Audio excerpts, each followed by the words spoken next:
Hi guys, and welcome to Bomb Anime. It's your girl Ruka and Big Boy Sama here, bringing you another episode of Hot or Not. Welcome to this episode of Hot or Not, where we judge anime based on only its first episode. Today, Kaguya-sama, Love is War is in the hot seat, and we're going to judge the hell out of it. We'll then be back for a part 2 to see if our Hot or Not verdict holds up.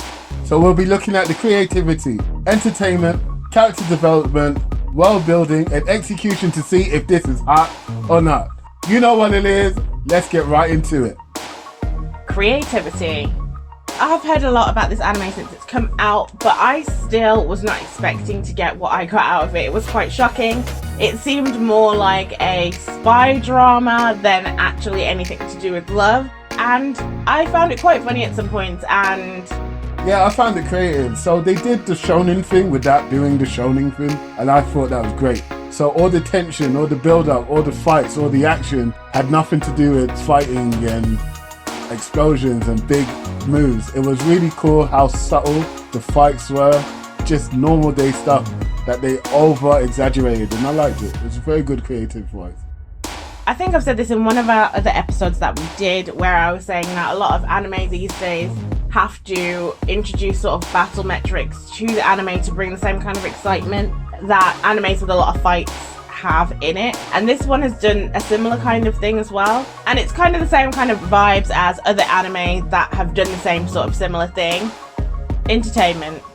Just like the creativity part, really. They've created a lot of drama. They've got the board game that they had in the middle of it. And it's things that actually help you get to know the characters as well. So you're sort of on this journey figuring out what on earth is going on here. Because although I have heard a lot of things about Kaguya-sama Love is War, I have kind of stayed away from it. It's not really the kind of anime I would usually go for. It creates a lot of buzz. It feels more like a reality TV show where you're actually enjoying the lives of other normal people.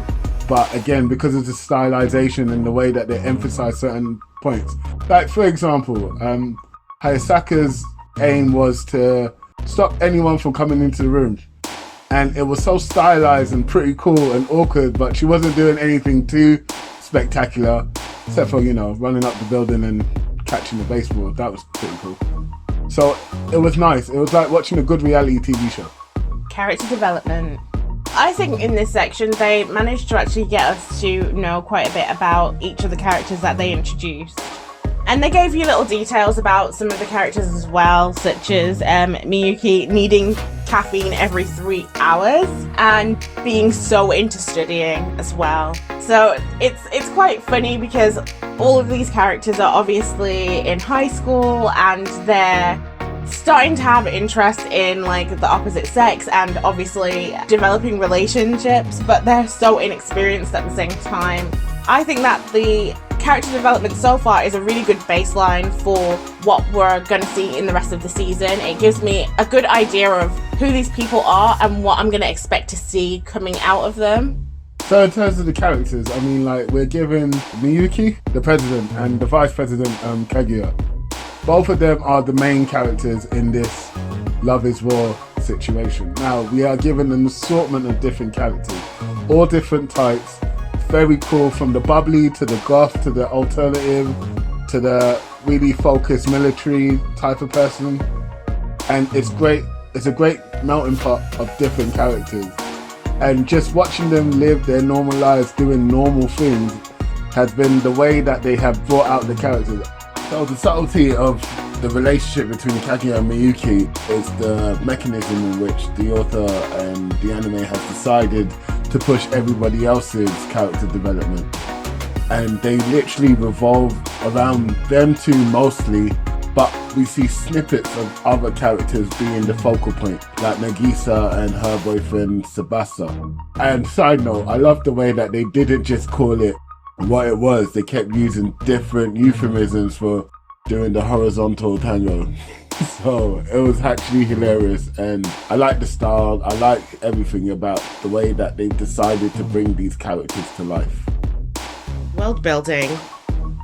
I mean, firstly, for this world, I want to know why the student council office had lasers preventing you from going in there. I thought that was quite funny. Obviously, that would not fly in a normal school. but this is clearly not a normal school, and these students are clearly not normal students. I love the competitive nature that they have created with this whole love game that they're playing, but I would say that the only thing that I was confused about is I'm not sure if they're both playing or if they're dating or not, because if you're having a game that's going to be deciding who loses based on who says I love you first, then both of them should have an idea that they have feelings for each other. But I'm not really getting whether they are actually together or not, or whether they even know they're playing or not, because it seemed to me that it was Kaguya who was the one who was really playing the game, but Miyuki didn't seem to be playing, if that made sense. Like, for instance, when it came to the horoscope thing, the only reason why he didn't take part in that is because he didn't want to upset Kaguya with their poor compatibility with each other. He wasn't doing it to win or to lose, but Kaguya was thinking of it in terms of winning and losing. She wanted him to give the birth date so that she would have an excuse to basically celebrate his birthday with him, and he missed that completely. So I'm not even sure if they're really actually fighting with each other. I don't know. I think I would need to see the rest of the season to determine that 100%. I thought that this episode would really give us the groundwork for how this thing started and why they're doing this. In terms of world building, to jump off of what Ruka said, where do you go from when you win? Just as a side note, if Miyuki says I love you first or Kaguya says I love you first, where do you go from there?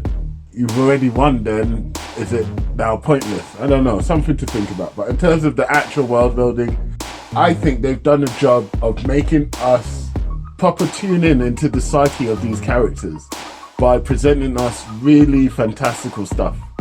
And like Hayasaka, she is very cool. She's the one who infiltrated the student council office, switched the coffee, stopped people from coming in and everything, and it was all done really in a spy novel sort of novella sort of way, which gave us an insight into the determination of the character, and we kind of know where she stands. And the alternative kid, which I honestly don't remember his name. Yeah, that's it, you, and the one who made the puzzle game. Basically, their interaction with each other, I can see them two ending up together because A, they're so different, but they kind of complete each other. One of them gets it and the other one doesn't, and it's kind of cool and cute. So the way that they've built the world is in different sections that mesh together quite nicely. Just to answer your earlier question that you asked, I think it's a case of, I don't want to admit it first. So once the first person says I love you, then the other one will be completely comfortable to say it back. Plot execution. The plot is that love is war, basically. Two people are trying their best not to admit to the other one that they have feelings for the other person. And I think that the way that they've actually done this was quite clever. This anime could very well have been extremely boring, lackluster, because the plot seems so small. But as you're introduced to all these other characters and the way that they've done it, it gives me like Born Identity vibes without the memory loss. It manages to create excitement for something that shouldn't really be that exciting. This sounds like they're in high school and they've got their first crushes. So they're very clumsy and nervous and immature with it all. And the way that they've executed it has made it really clever instead of just really awkward. And also they've made it funny, so they've brought humor, they've brought excitement into the way that they've executed this plot. It's like a series of disjointed anthologies that, even though seem disjointed at the surface, work really well together, and I like it. So we're given different situations and it's their reactions to the situations that moves the plot along. And I really feel that that way of doing it gives us the widest scope of getting to know the characters, getting to know the situation. I mean, like, look how many possibilities there are for different episodes. They've got a whole season out, and if they carry on in this way, it's going to be a fun watch, I think, in terms of watching the plot execution go down. To the verdict! Creativity, hot or not? So for me, creativity, it's a hot. It's not a fighting shonen, but it's a shonen nonetheless, and I like the way they came up with this sort of concept. I'm going for a hot as well, although the actual point of the anime sounds quite boring. I think that they've brought enough elements for this to be very creative. I've not seen anything like this before in an anime so far. Entertainment. So, did I like watching this show? Yes. Would I watch the next episode? Yes. Was there laughs? Yes. Was there moments that I liked it? Yes. This was entertaining. It's definitely a hot for me. This is not the kind of anime that I would usually watch. In fact, I've actually been avoiding this anime since I heard about it, which has been quite a long time. But I was very entertained. I was shocked that I was entertained, but it's a hot. Character development. It's a hot for me. Basically, I know where every character that I've been introduced to stands, and they didn't just exposit everything. Everything was given to me through show and didn't tell me much, but I know where they are and I know who they are. Love it. Hot for me. With each of the characters, even if you didn't hear that much about them, they managed to let you know what each person was about, and it's a hot. They didn't introduce too many characters either, and they just did it really well. It's a hot. World building. Did they build the world well? Yes.